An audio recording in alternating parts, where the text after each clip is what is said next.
Missed an episode of your favorite podcast? Choose from over a decade of content in our archives, not just the latest episode. All free at GCNlive.com.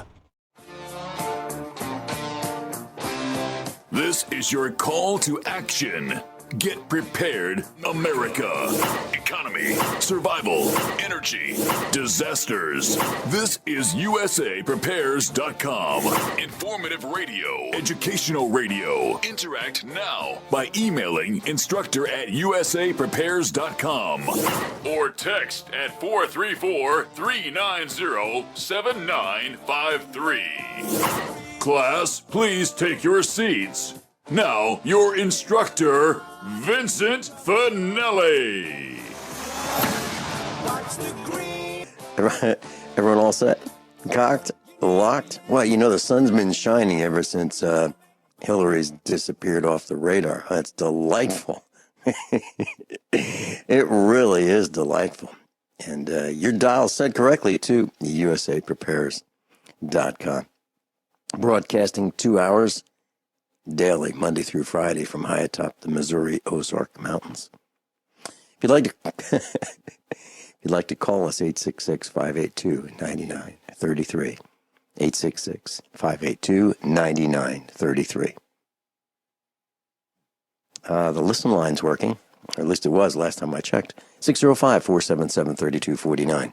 605-477-3249.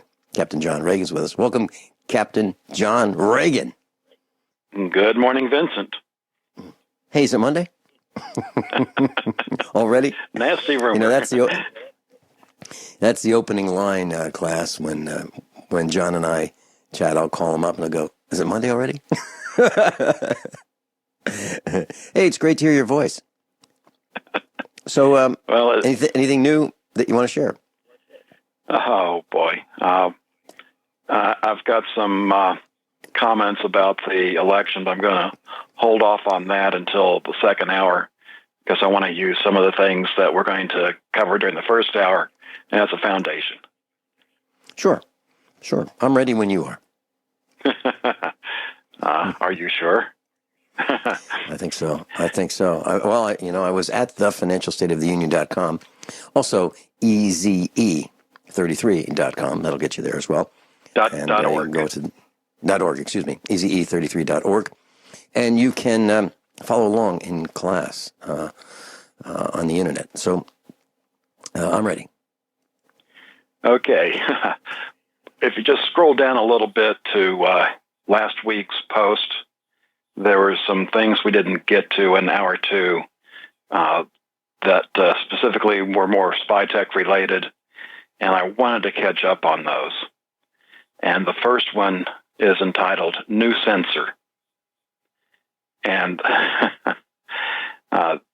this sensor is so sensitive, it can detect the beat of insect wings. It's fairly small, a little bit larger than a nickel. It basically measures gas flow. Very small changes in gas flow. Of course, if you think of an insect's wings, that's not a lot of movement. And while this article discusses medical uses of this, which definitely could be useful, I'm thinking about, what if the Nazis had this in World War II? You think about the people that were hidden away in secret compartments. And if you had a sensor like this that could detect very small changes in airflow, how could you possibly hide from the Nazi oppression given this technology? And if that doesn't give you pause, then I don't think you understand what Nazi Germany was like.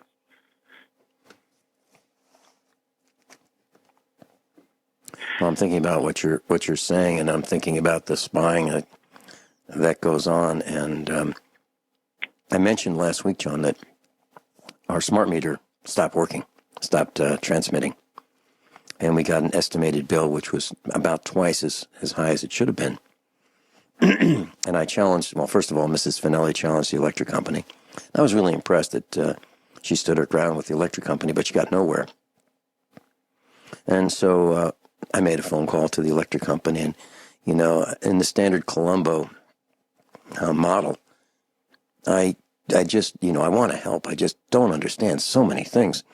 So I had all my facts and figures in front of me, and I explained to the gal on the other end of the phone that I was absolutely not going to pay their estimated bill because it was wrong. And I explained that it was wrong because the actual reading on the meter was lower than the estimated reading by far, and that I would pay my estimate, not their estimate, but the one that I thought was reasonable. And ultimately, I was able to talk to the supervisor in that particular department. And ultimately, we agreed on a number which was very, very close to my number, not their number. And they decided that they would send someone out to, you know, check the meter. Well, I said, well, okay, but that'll be on, you know, a time that's convenient for me, and I'll have to let you in because the gate's locked. Well, they called, and I said, you know, I have to call ahead of time, let us know exactly when. And they called and said, we'll be there in about 45 minutes. Is that okay? And I said, sure. They said they'd be coming. Well, they did. They brought one of those really heavy-duty trucks with the telescoping bucket. Now, our meter's on the ground. So they bought this big, massive truck. And to guide that truck, they had another truck. And so as these vehicles are approaching the farmhouse, I'm standing there in absolute amazement. And I'm counting as best I could. I said, 1, 2. Wow, it's 2. I got my fingers up. 2 fingers, one for each truck. And then as the trucks got closer, I counted on my fingers. And I said, 1, 2. And then I leaned into this, opened the first truck that showed up. I leaned into the window and I said, 3, 4. Wow, you guys sent 4 guys. 4 guys. 4. Now I know why our electric bill's so high. They weren't going to take any chances with me, so they sent 2 teams to show up to fix this transmitter. And what did it take? It took the replacement of a circuit board, and it was a screwdriver changeover. But because they were dealing with high voltage, they brought the linemen, 2 linemen, and 2 people. So, John, what I'm telling you is there is no expense that these government-related spying industry, or these companies are doing. They're not sparing any expense to make sure that they can monitor our activities.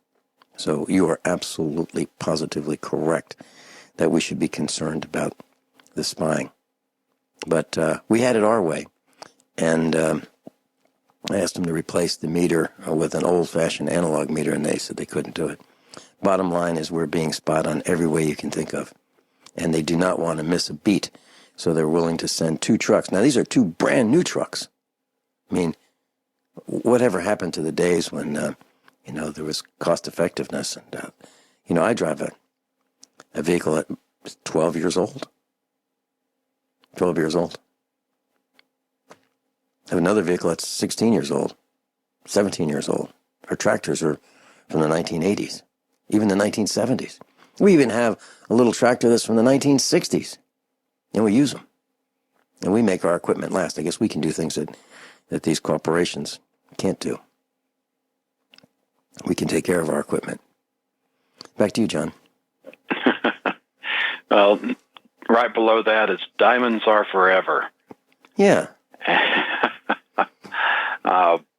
And this came from a team of physicists from the City University of New York, posted through Sputnik News, that they've been able to use diamonds to store data. So we're looking at a storage medium that can last for extremely long amounts of time and store quite a bit of data. And this also got me to wondering, because we read about certain stones in the Bible, and we've talked about some of the ancient technology that used to be, kind of makes me wonder if some of those stones are more than just decorative. Could they possibly contain data as well? But either way, it's a new level of consideration in the tech world, where you can have this basically atom-sized storage of information, which is just going to give them further ability to keep information on us. As you say that, John, I was thinking about, how many women have diamond rings, engagement rings on their finger, and then how much data could that store? And then as you were saying this, I was thinking, what about implanting that diamond, under the skin and accessing it as a thumb drive? Can you imagine the possibilities for additional spying, and data could be on the move, and people could be hired to store data, and they wouldn't even, maybe they might know it, maybe they might not, but carrying around massive amounts of data with them, and we'd never know where it is, right? Because how do you find a diamond? Electromagnetically? I don't think so. Would a scanner detect it? I don't know, but I don't think so. Interesting possibilities, and I wish they'd knock it off. I wish they'd knock off this non-stop pursuit of finding everything they can out about us. I don't like it, and I don't. John, I was thinking, Sears. Well, are we going to talk about Sears later? I believe we're going to be able to get there. Okay, all right. Let's hold off my thoughts on Sears until we get there, and it relates to spying. Okay, back to you. And let's go down computer secrets. Google has been teaching its neural networks some new tricks, and the computers can now keep secrets. They're learning to encrypt their own messages, so it may be to the point where we can no longer tell what the computer is thinking. Wouldn't it be interesting if Google, the company we learn to love because of its search engine capabilities, becomes the company we love to hate? Wouldn't that be interesting? We'll be right back. Hey, John, RK Gun Shows. RK's got 3 shows coming up, November 19th and 20th. November 19 and 20. Wichita, Kansas, Cartersville, Georgia, and Nashville, Tennessee. One more time. Wichita, Kansas, Cartersville, Georgia, Nashville, Tennessee, rkshows.com. Okay, John, what's next? Again, we're in last week's post, number 2 section. Yeah. Down near the bottom of that, I've got a post called Judge, Jury, ... Mm-hmm. And they have this artificial intelligent judge predicting the results of human rights trials with a 79% accuracy. And while the researchers don't think that the AIs will be replacing judges or lawyers, I think they're a little bit delusional, because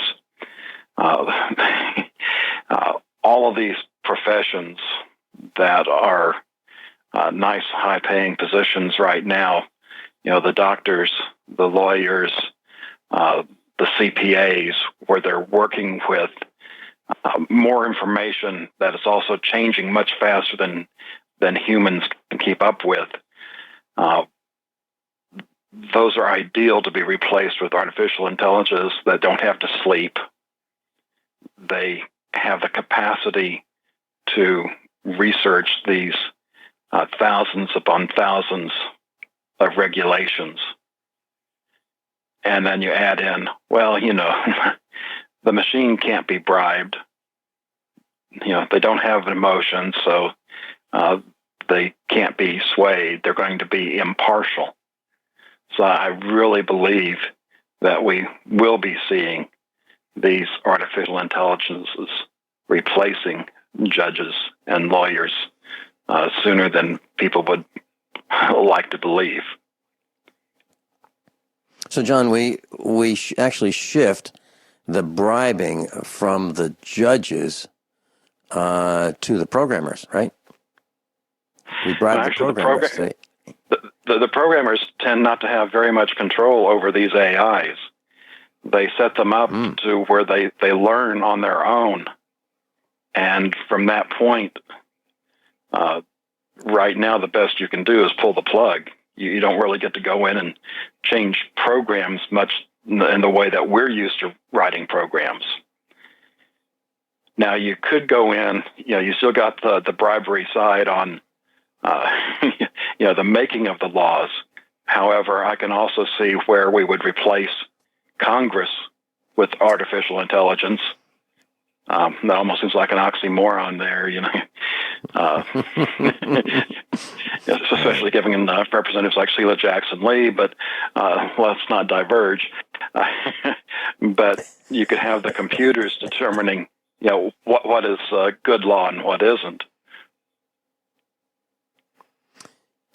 Interesting concept. I really don't like the idea of humans being replaced with robots and artificial intelligence. I'm very, very concerned about that because theoretically it could run amok, and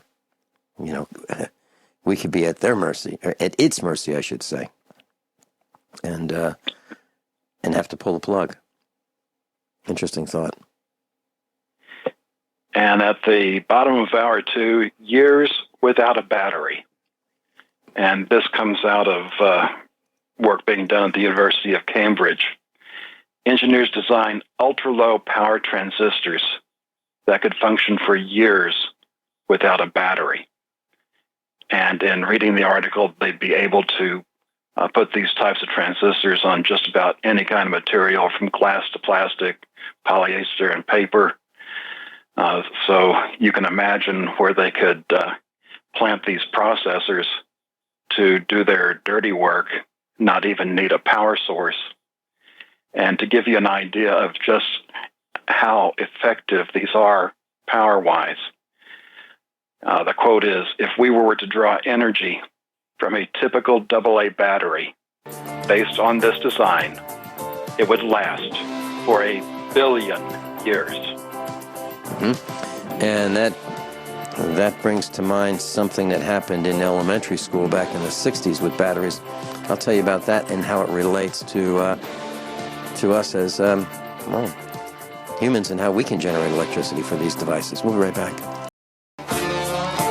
John, you're talking about low power consumption solid-state devices. And when I was in elementary school, and I'm sure many of us have done this, we've made a voltaic cell or a galvanic cell out of a strip of zinc and a strip of copper in, let's say, some kind of electrolyte. And it worked. And you could measure the voltage. And so what I did was I found out that 2 dissimilar metals sandwiched with an electrolyte between them would produce electricity. So simply what I did was I cut little pieces of paper towel about the size of a postage stamp, but they were round, and I sandwiched them in between a copper penny and a dime, a 90% silver dime. And if I added salt water to that paper towel, I could measure voltage between the dime and the penny. And if I added alternating copper, penny, dime, penny, dime, penny, dime, penny, dime, and sandwich them with these pieces of paper towel soaked in salt water, I could increase the voltage. Now, what I'm trying to say is, based on what you were saying, John, of this article, I have a feeling that we can implant into our bodies some kind of a sandwich of dissimilar metals and create that stack of galvanic cells or voltaic cells and power these devices that use very little current. Now, for a pacemaker, that might be a good thing. But for other purposes, it might be a bad thing, right? I think you get it. Yeah.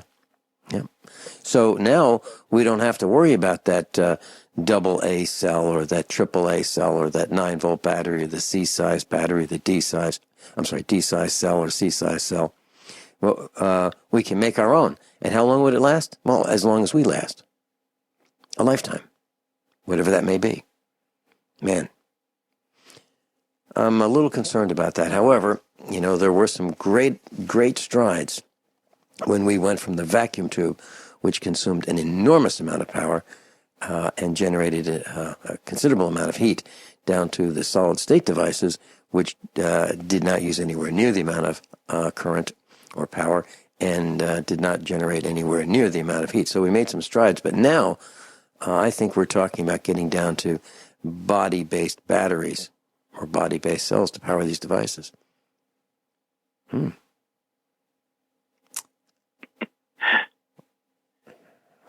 kind of speechless. I don't know what to say. I'm concerned. Well, and I think yeah. Go ahead. Well, I think I mentioned once on this broadcast, maybe twice, that Bert Bertonis and I created a press release, and it was all fiction for April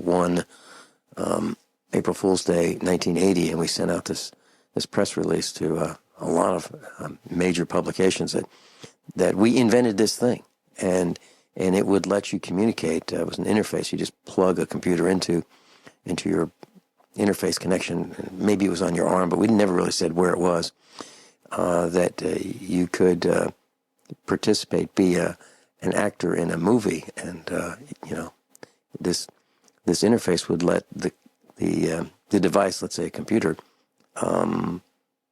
show a movie in your mind. So you and the computer would be connected, and it was hailed as one of the great claims that never materialized. But now we're getting close. That was in 1980, and for us it was just a joke. We were just having fun.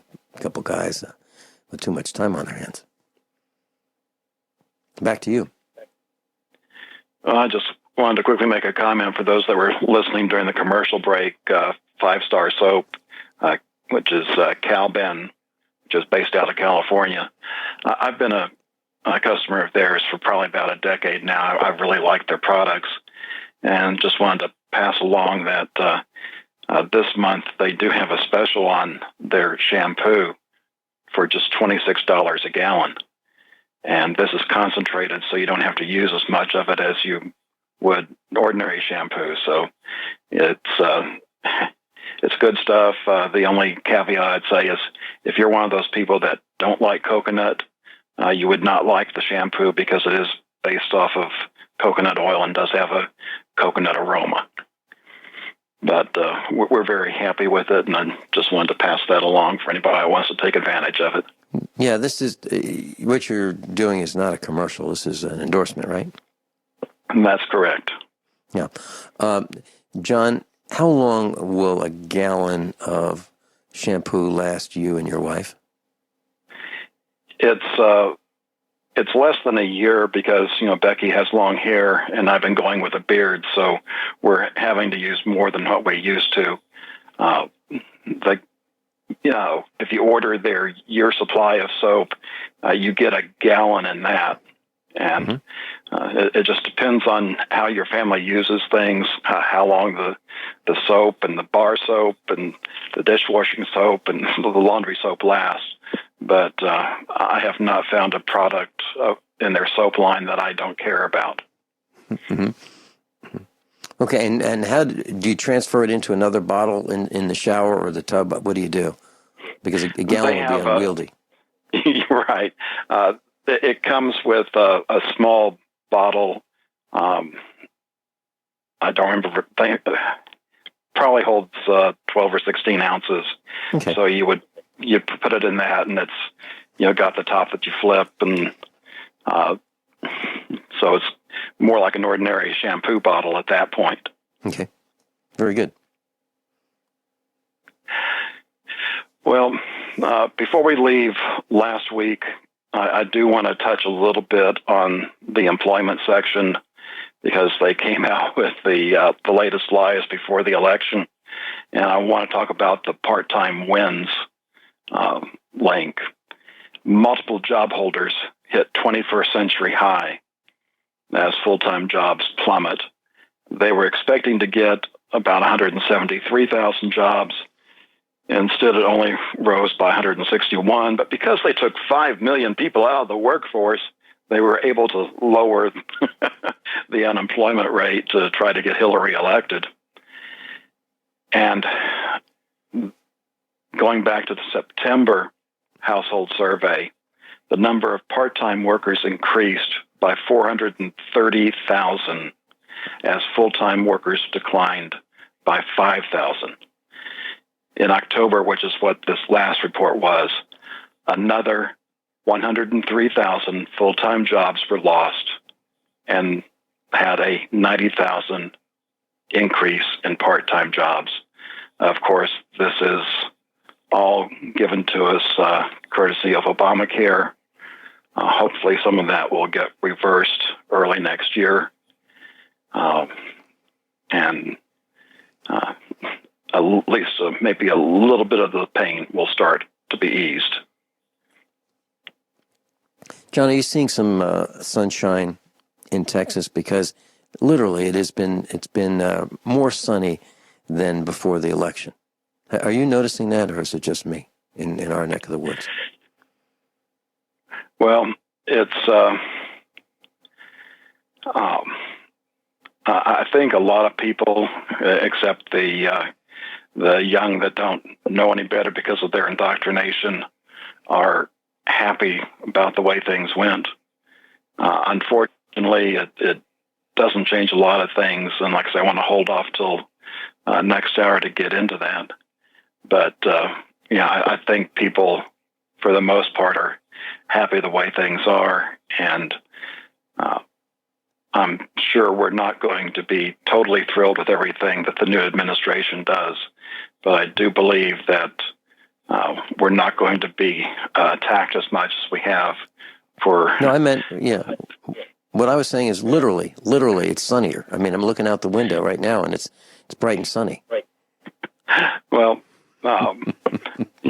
depending on where you are, we're definitely in an area of high pressure. Unfortunately, that's also contributing to drought.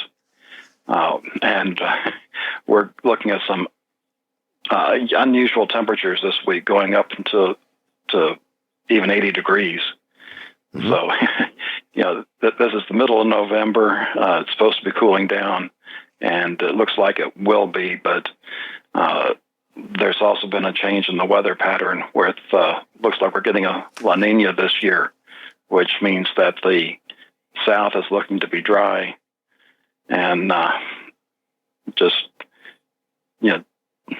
goes to the weather pattern where you get the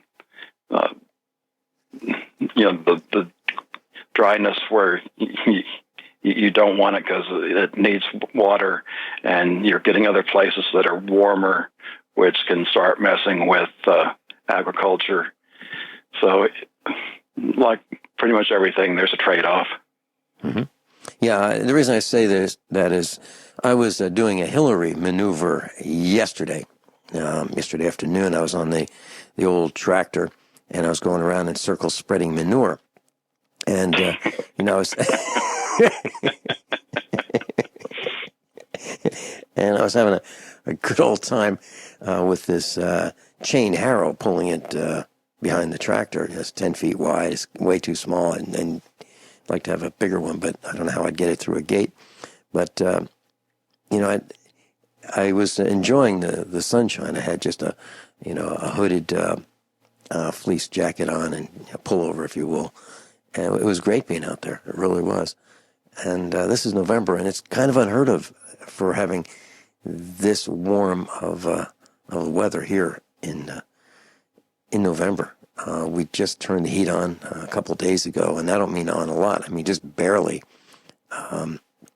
using any heat at all.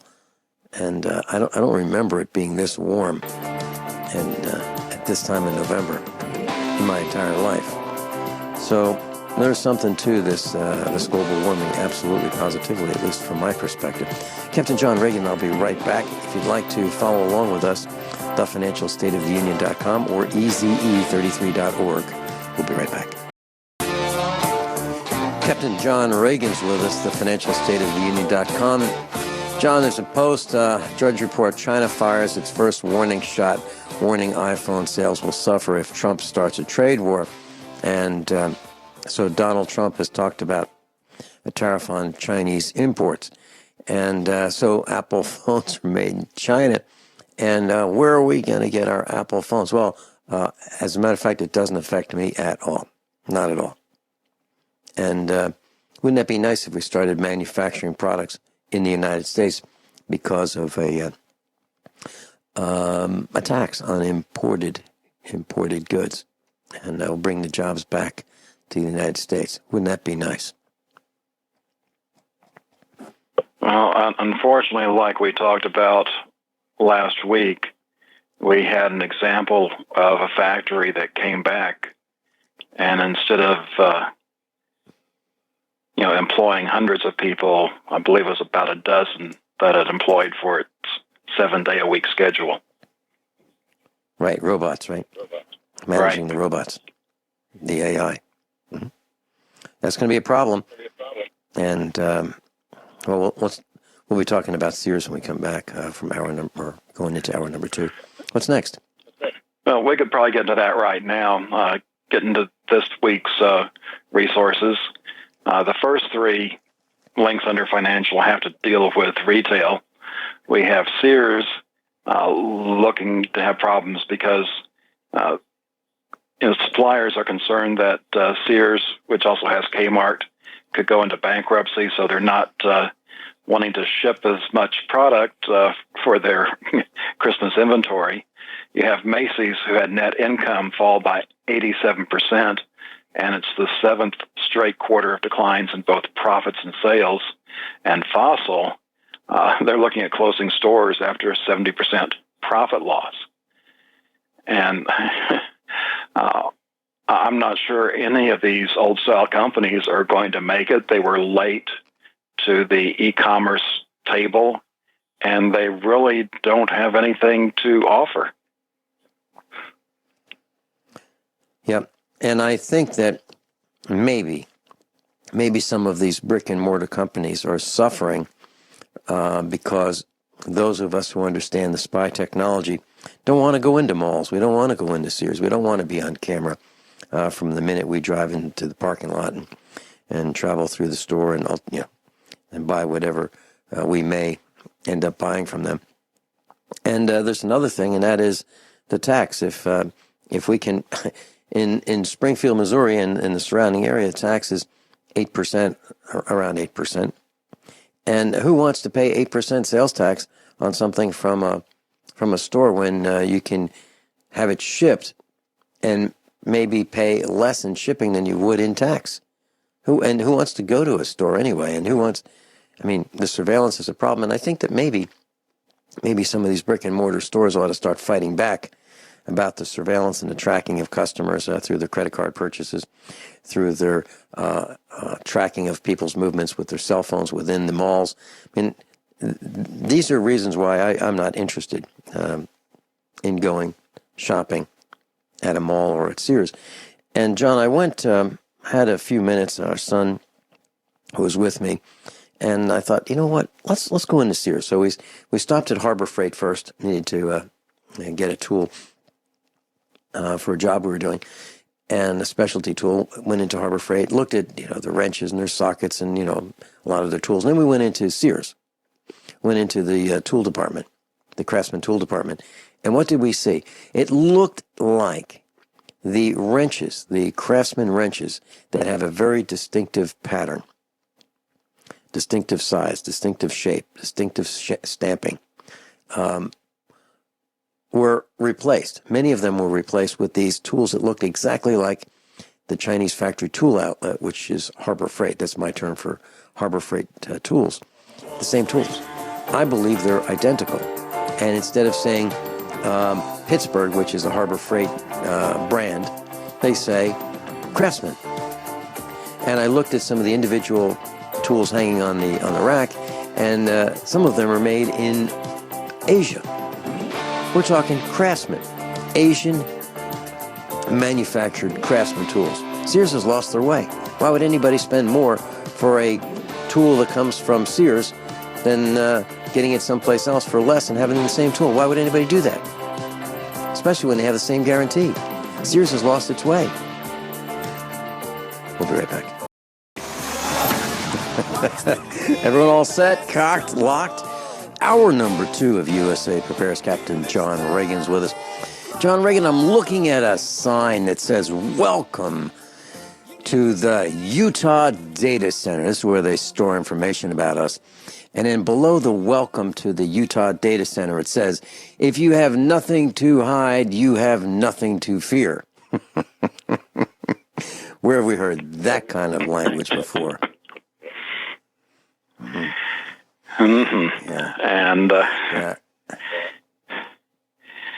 so you ready for the rest of the good news I have? I am ready. I'm ready. I'm going to continue down the financial section for today because it's a lead up to talking about the election results. We have bonds down $1 trillion and 5% bonds coming. And in fact, we just heard over the news break that the bond yields are going up. And whenever the yields go up, the value of the bonds themselves go down. It's an inverse relationship. It's mathematical. That's the way the bond market works. It's different than the stock market in that respect. And since the election, over $1 trillion in bond losses. It's the worst price decline in bonds since the 1981 market crash, and it looks like it might even be getting worse. And if you think that's bad enough, keep in mind all those trillions of dollars worth of derivatives, and as near as we can tell, it's about $500 trillion worth of derivatives are bets on interest rates. And if those start getting triggered with these changes in interest rates, things can start rolling downhill rather quickly. And if that's not enough to concern you with just what's happening now, Greenspan predicts bond yields rising as high as 5%, which is still, I'd say, a little bit below normal. And what's the implications of that? Well, one, we just talked about, it crashes the bond market. But two, we're financing the debt of the federal government at a very low rate. And they're being financed mostly with short-term debt. So it turns over rather quickly. So changes in interest rates start having an effect faster than most people would expect. And just to use round numbers, a $20 trillion federal debt, financing that debt at 5% interest is a whole $1 trillion a year just to pay the interest. And that gets awfully darn close to what the government brings in personal business, or just the personal income taxes. It gets unsustainable quickly. We've reported that the last fiscal year that the government went an additional $1 trillion into debt.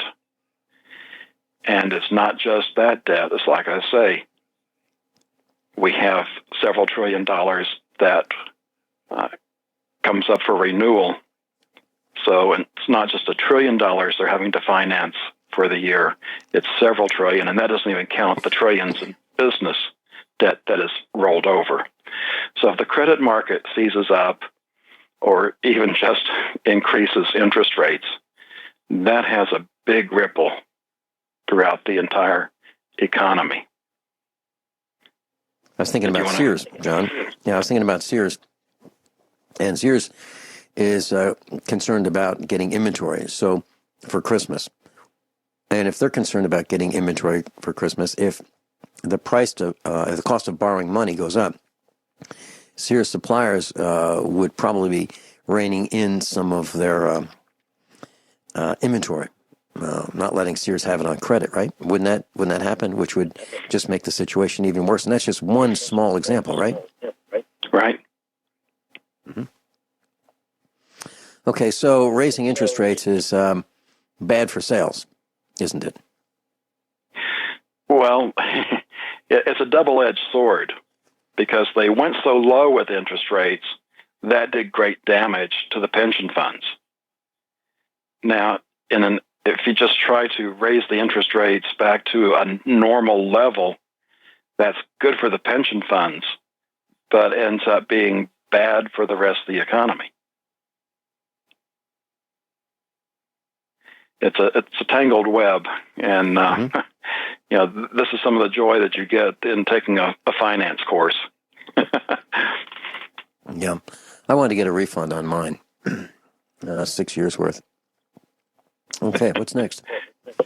Well, I'm not kidding. I'll go off the links I have. I wanted to talk a bit about the election, and I'm as happy as anybody about not having the witch in office and all the damage she would do.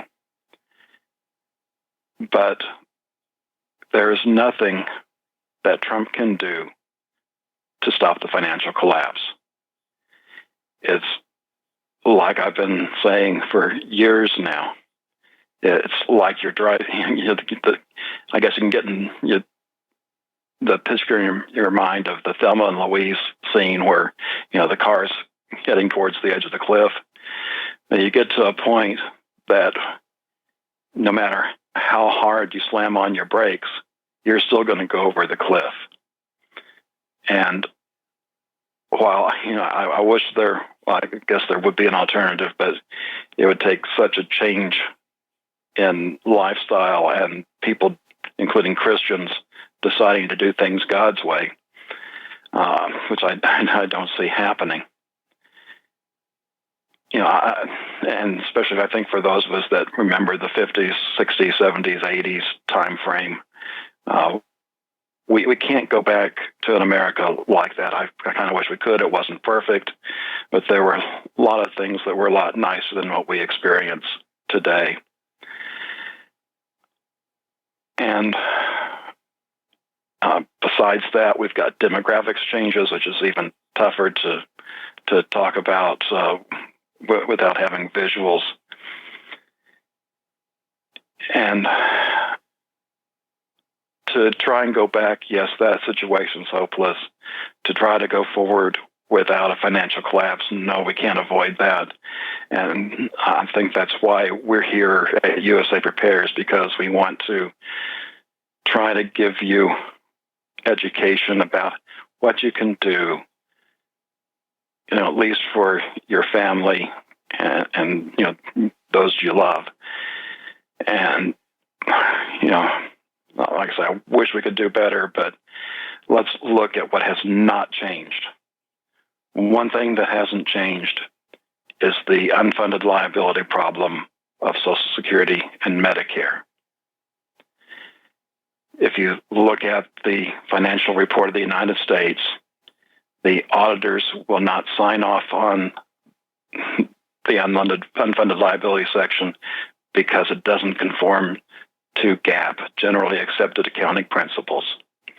And even at that, it's still saying that we need more than $70 trillion. When you look at a GAAP representation of those numbers, it's over $100 trillion, which is more than all the money in the world. But when you look at the assumptions that were used in that, very poor assumptions. That's described in my book, The Financial State of the Union. And Professor Kolikoff uses the Congressional Budget Office's alternate fiscal scenario, which uses at least some more realistic, and I think this too over-optimistic numbers, but it's still not as rosy as what's used in the Financial Report of the United States.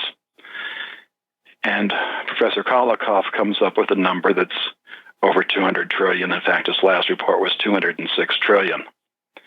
And that's more than twice all the money in the world. And that's not what it takes to, what we need to pay out. That's what we need today, earning 5.7% interest in order to pay for those items into the future. So even if that much money existed, you don't have the problem of where do you invest it to get that 5.7% return. It's an impossible situation, and it's, short of getting rid of Social Security and Medicare, that problem is not going away. But that's not what is going to take us down. We have the pension funds, which we've already talked about how they're popping, and it's probably going to get much worse. And they're only a few $1 trillion compared to the 100 or 200 trillion that we've talked about for Social Security and Medicare. And in addition to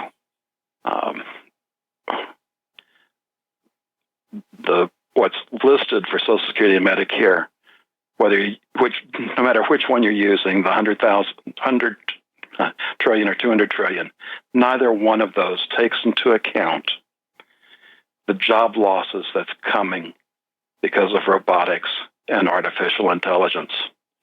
When you start losing those millions of jobs, and some of those are pretty good paying jobs, they can't all become waiters, you can get into low paying jobs. That's going to cause a lot less money to go into Social Security, Medicare, and pension funds. The situation is just going to accelerate, getting worse. I can't tell you when it's going to happen, what the final straw is, but it's coming. John, you have not wavered one iota on that position about the financial collapse is absolute certainty, and we don't know when. But class, why don't you prepare as if you really believe it's going to happen? Because I do. Captain John Regan, and I'll be right back. Captain John Regan's with us, thefinancialstateoftheunion.com, and I'm at the news tab. Well, I want to continue on with the election for just a tad more. I've been saying that we'll see a financial collapse unless World War III ends first.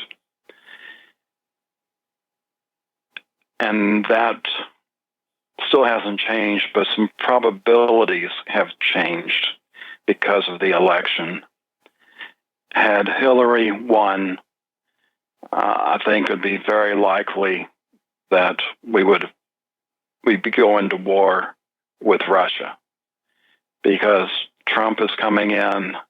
It looks like, even if Barry tries some provocation, that Russia would probably restrain itself, because they don't want war, but if war is inevitable, they're going to strike first and go for the win. We still have issues of, we could have terrorist attacks where a country like Iran or North Korea could, park the freighter off the coast and launch an EMP attack. We could have a group of terrorists come in, and if they know what the 9 large transformers are or where they're located, they could launch an attack and take those out, bring down the grid. Cyber attack is still on the table. But again, if that would be a major player like Russia or China, and they would not like the retaliation. And as the wild card, we still have the possibility of the sun sending off a coronal mass ejection.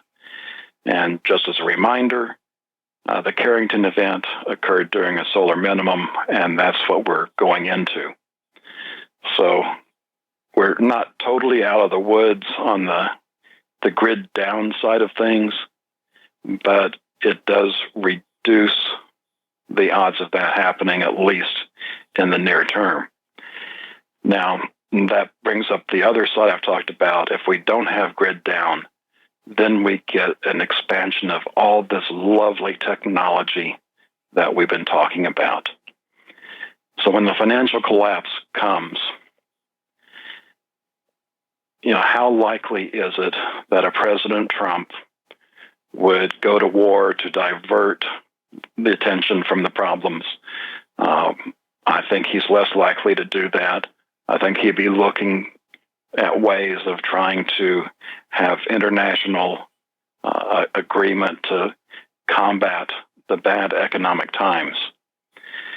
And whether you like it or not, that gets into more and more of this wonderful technology with all the surveillance and control attached to it.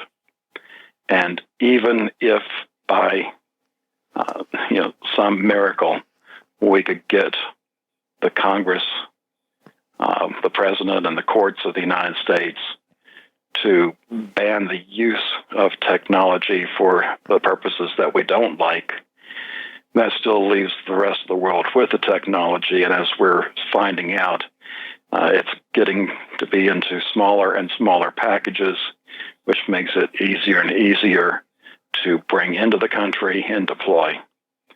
So that type of technology would still likely be used, even if made illegal by the United States government. And unfortunately, with the win, most of the people that voted for Trump more than likely will think they've done their duty and that the Republicans are going to take care of things, and they can go back to sleep, go back to planning the Thanksgiving and Christmas. And it's this time of year where a lot of people tune out of the news cycle and won't pick up again until probably around inauguration time. So I'm going to be dialing back my news a little bit to try and work on content to get ready to present when people start paying attention to what's going on in the world. Yep, and Rich Sheban's going to be with us tomorrow, specifically on what you're talking about, John Regan, and that is what we can do. What can the villagers do to help President-elect Donald Trump save our nation? We'll be right back. Captain John Regan's with us. I just have a comment about these protests. So we've got thousands of people coast to coast taking to the streets and protesting the selection of Donald Trump. And so we've got from New England to Kansas City and to the West Coast, we've got traffic disrupting protests. And these are people who refuse to accept the selection of Donald Trump. And I just have this question that I'd like to ask those who are protesting. About 2,500 people, Americans, 2,500 Americans have died in Afghanistan and Iraq under the President Obama administration, of which Hillary Clinton was part. Why are you protesting Donald Trump? How many people has he killed? Nobody that I know of. Just asking. Kyle in Montana, welcome. You're on with Captain John Regan. Good morning, gentlemen. I just had a quick question for John. John, I see that, we watch, I know what all the things that you're saying, and I see it coming just like you. But I'm curious as to why do you think the stock market has been skyrocketing, to all-time highs, and at the same time, gold and silver has been plummeting. And I'm curious with, not too much changing, what is there out there that, because I'm not online, what is there out there that is causing this as far as you can see? We still live in a manipulated market. And until there's, I'd say, more transparency in the gold and silver markets, you're going to see this type of volatility where paper gold and silver is being used to manipulate the prices of real gold and silver. The stock markets are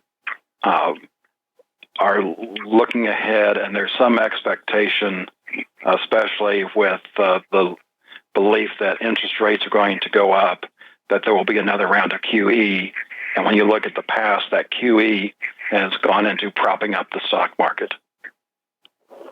Okay, so, but if there is this interest rate rise, do you think, like the Fed, I'm talking about the Federal Reserve probably is going to raise interest rates probably a quarter point, I would think, in December. What effect will that have, do you think, on the stock market? It's hard to say. In the near term, almost anything can happen, and what you think should be a negative drag can quite often turn around and go the other way. And what you think is positive news can turn around and bring things down. That's why it's so difficult to try and predict what the stock market's going to do. You pretty much have to pick individual stocks, know them, understand their trend, and go with the psychology that's going on at the time.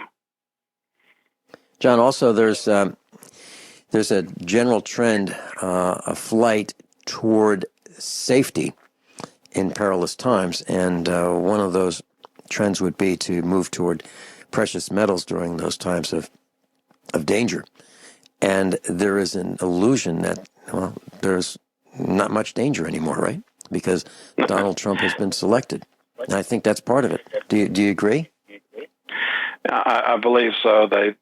They believe that there's going to be, some smoother sailing ahead, some changes in laws and regulations that would allow for certain things to happen, especially for the energy industry, where we may see coal plants come back. It's good for oil. Unfortunately, the economy is so bad, even with improved opportunities for oil. And I've got a couple of articles today. Toyota and Nissan say that the automotive market's going sideways, and GM is cutting 2,000 jobs. Things are not good in the auto segment. My understanding is that some of the Japanese manufacturers are reducing the amount of exports into the United States in terms of automobiles. Is that true? Well, yes, and there's a combination of factors. We've talked about the student loan problem. We've got over $1 trillion worth of student loan debt now.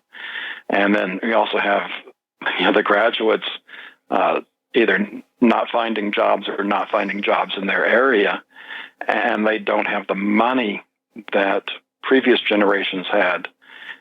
So in addition, you've got that demographics change where you've got a smaller population from the baby boomers that would be using cars. And as the baby boomers retire, a lot of times they go down from, say 2 cars to 1 car because they don't need 2 cars because you don't have 2 people going in different directions for work. So all of that is factoring into this car and light truck problem. Mm-hmm. And there's a post that you linked to that says Toyota and Nissan say the U.S. auto market has peaked. And that's on Bloomberg Markets. And so they paired their forecast by 60,000 vehicles. That's Toyota. Merry Christmas. Kyle, that was a great question about the market. Excellent question. The other thing I was wondering, John, is that because we've seen things, like the parallels between the 1929 crash and this one, and I'm wondering if all of these things aren't setting up some kind of a huge crash to take everybody off guard because everybody's down. And I'm like you guys, I'm kind of breathing a sigh of relief here for a week or two and letting it sink in, but I've not stopped anything as far as getting ready as much as I possibly can. But I'm just curious what your thoughts are about, what about setting this thing up with everybody, because everybody's looking on the level of, well, maybe there's jobs coming, maybe there's going to be more construction, and those kind of things. But at the same time, there's this looming financial dire straits that we're entering into that nobody sees. And I'm just curious, because the Bank of Germany, I'm sure, is still not any better off. And if that goes, then, something causing the financial to collapse to start that way. And we've got other banks in Europe, Italy, Greece, Spain. It's not good. Keep in mind, we've also got Japan has been having problems for a couple of decades, and nothing they've tried has worked. So yes, there's a number of different directions this can come from. And like I've been saying, they can take us down anytime just by raising the interest rate. But I'm looking at what might they do, and this is just pure conjecture on my part. I'm thinking that right now they wouldn't want to make a change, let Obama leave office, get Trump in there, and then wait about 6 weeks or so, getting beyond the attention span of most of the people before they even try anything. And that way they want to get as much blamed on Trump as possible. All righty, gentlemen. Thanks. That's all I had, Vince. Thanks. Very good, Kyle. Thank you. And Kyle, thank you for sharing with our class that you have not slowed down on your preparation efforts, and neither have I. I'm continuing to prepare and to brace for the worst. I don't think that the selection of Donald Trump has really, it's changed some attitudes. It's changed people's outlook so that they may have more hope, real hope, as compared to Barry's hope. But if you think about it, think about all those shovel-ready jobs that Barry and the bandits had promised us. We haven't even made the shovels, let alone the jobs to men and women, the shovels, right, John? Right, and I do think that we get to look forward to not having an assault on our gun rights, that these, especially the criminal illegals will be deported, some nice positive things happening. But it's, my point is there's nothing he can do with the financial problem. If he manages to spark the economy a little bit, maybe that makes a few months difference, but we're just so deep in debt that we can't take any more debt. And if interest rates actually do go up, then that makes the debt service even worse at a time when we're already short on income. Mm-hmm. John, I had a question for... I've got another question for you, John, real quick. What would happen if Trump gets mad at the Federal Reserve and were to turn around and nationalize that? What would that accomplish? Not really a whole lot when it comes to, it would put the control of the interest rate under the government versus the Fed. What kind of change that would make, I think not very much. When it comes to printing the money, the only difference between a United States note and a Federal Reserve note is the United States note, you don't have to pay interest on that. But the way that the agreement is made with the Federal Reserve is the interest we pay, a certain amount of that gets back to the Treasury, because that's the way it's set up is that interest is used to pay for the expenses of the Federal Reserve. And once you get above that, it goes back to the United States. So it doesn't change things. We've also talked about, what can we do about going back to real money, gold and silver? But, that takes well, we've gone so far, that's horrendous. Kyle, I've got a quick question for you. Can you buy 22 long rifles at Walmart in Montana? Not once have I been able to get any. Very good. Kyle, thank you so much for being with us. So, Captain John Regan, I had this vision. And so in this vision, Donald Trump calls for a meeting. He invites Winchester and Remington and CCI, and he says, hey, guys, I remember learning how to shoot a .22 rifle when I was a child. Those were great memories. I surely think it'd be nice if you guys would start making them available to the villagers again. And that's the end of the meeting. Wouldn't that be nice? Do you think they'd get the hint? Because I have been to the Chinese factory outlet for years, and they don't have them. They don't have 22s, for the most part. I was able to get them once, and that was because the woman was just putting them on the shelf. And Kyle said he hasn't been able to get them. So when I go to the Chinese factory outlet, every once in a while I'll say, so you have any 22s? And they always say, no. So you ever get them? And the last time I asked was several weeks ago, and the gal behind the counter had a couple of minutes for me, and she said, we get like one box every couple of months. One box every couple of months. Can you imagine? So they still have shelf space for 22 long rifles in the milk cartons, and they get one box every couple of months. That does not seem like something that Walmart would do. Something is really up there. Having shelf space for something they get every couple of months that probably sells within minutes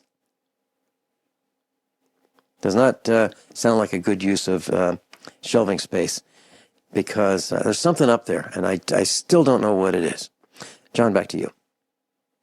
Now I'm going to try and get through Work Like a Peasant, Underemployment, and Nuclear Winter and Preparedness. Research shows that the average American worker took just 16.2 days vacation in 2015. In 13th century, English peasants enjoyed 150 days off a year. And then that got me wondering about taxation, so I looked up Wikipedia.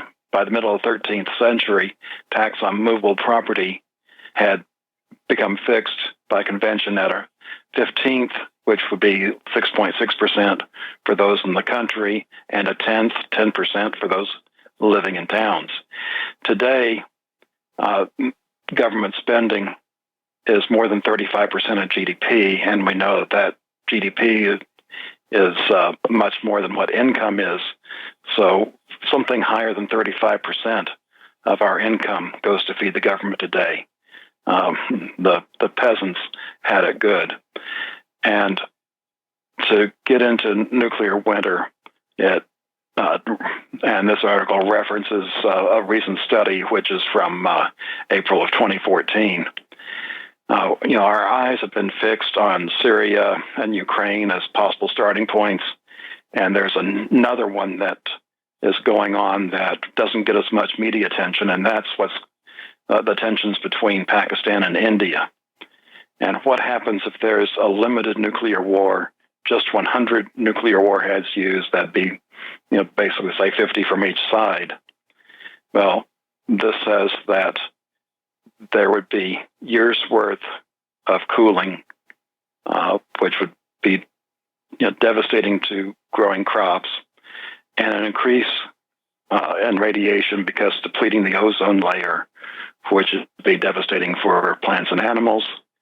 And this would be a difference of 1.6 degrees Celsius the first 5 years, which means if you can't grow food, you have to have it stored. And if you don't know how to raise food, you've got at least a 3-year learning curve. So to me, that would translate into, if you're not already raising your own food, you need to have at least 8 years of food stored up should India and Pakistan go to nuclear war. And with the die-off, what about the grid? How's that grid going to keep running? And how are we going to still have electricity? And how are we going to cool those reactors with diesel fuel that's needed to shut them down? Big problems, John. Big problems. So, class, the bottom line is don't stop preparing. Don't stop your vigilant efforts to protect you and your family just because Donald Trump has been selected. I'm delighted he was selected, don't get me wrong, but that doesn't mean that I have turned away from preparing. Captain John Regan, thank you so much for being with us today. Thank you so much for all of your hard work in preparing the lessons. And if you'd like to go to the website eze33.org, eze33.org, or thefinancialstateoftheunion.com. Class, above all, honesty and integrity. What happens next is up to you.